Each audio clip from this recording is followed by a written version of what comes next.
I've been looking at a few videos and pictures and I've realised my hair has stopped growing in the past 3 years. 3 years ago it was at bra strap length or just below, and it's still at bra strap length now.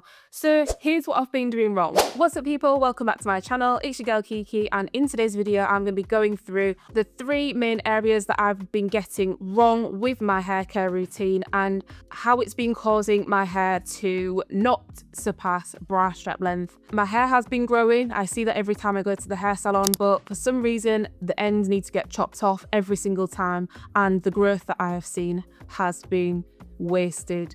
It's not that I do not grow my hair long, but it is that my hair just breaks off. I'm going to be really transparent in this video with the 3 things that I've been doing wrong. As much as I love and educate myself on natural hair, I took these things for granted and I really didn't realise at the time how much benefit it was having to my hair when I was doing these 3 things. So the first thing I was doing completely wrong was air drying within an inadequate amount of time. And when I mean inadequate, I was basically braiding or twisting my hair up, leaving it damp because it's got the product in it. Obviously it can't dry effectively in like an hour. I was leaving it wet overnight, and then I would go to work the next day with my hair kind of like in a style like this, I guess, where it's bunned up. And then when I take it out after work, it was still damp.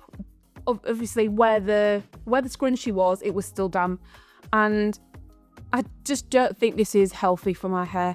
I did do some research on this topic, as I mentioned earlier, and turns out that you are meant to get your hair dry within like a couple of hours maximum, so you don't see the damage that it can do. And I was doing this for I've been doing this for probably the past 8 or 9 months, if not longer. So I think this is something that has contributed to the, maybe not the only thing, but I definitely think it's contributed to the weakness of my hair, as well as the next 2 points that I'm going to mention in this video. So the second thing that I've been massively taking for granted is not doing protein treatments in my hair. Now, the time when my hair was the healthiest was the time when I was doing protein treatments every other week, and I don't know why I kind of fell out of the routine of it. I thought my hair would be okay without it, just doing sort of like moisture deep conditioners and then masks with a bit of reconstructive benefits every so often. This is not the case. My hair does need protein, and I've now gone back to protein treating my hair every other wash day. So hopefully we're going to restore the protein and moisture balance back to our hair. The third thing that I don't know if this has necessarily contributed too much to my hair being broken and split, but I do think I was aggressively detangling my hair, and I do use the Tangle Teaser brush. This is something that I have used it for quite a long time, and I always am quite mindful when I'm detangling to work my way from the ends to the root of my hair. But then after it's detangled, I do sometimes keep going just because I just kind of get some sort of satisfaction out of brushing my hair. I would do this when my deep conditioner was in. I know this is the right way to do it. However, I've now established that my hair is fine and it needs a lot more gentle handling. So what I have been doing is DIYing flax seeds into like a gel and using that as a Prepoo to apply to my hair before I shampoo, and I detangle using the flaxseed. And it is, to be honest, a lot easier to detangle my hair, and my hair feels a lot more moisturized. It loses less moisture through shampooing, and it's overall really nice and shiny afterwards. Aside from those 3 things, I have been working on my protective style game. Been wearing mini twists. The last set of mini twists I wore was for a month straight. I didn't take them out. I did redo some throughout the month, but I generally didn't take them out. I washed my hair once in that month. So I went 2 weeks after blow drying and trimming my hair to wash it, and then I obviously took them out and redid them.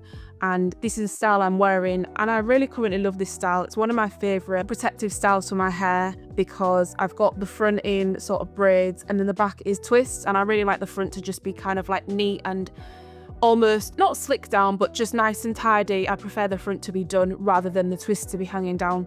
at the front. If I want to see how I got this look, I will also link it at the end of the video. A final reminder, hair care is not about doing more, it's just about knowing what works for your hair and sticking to it.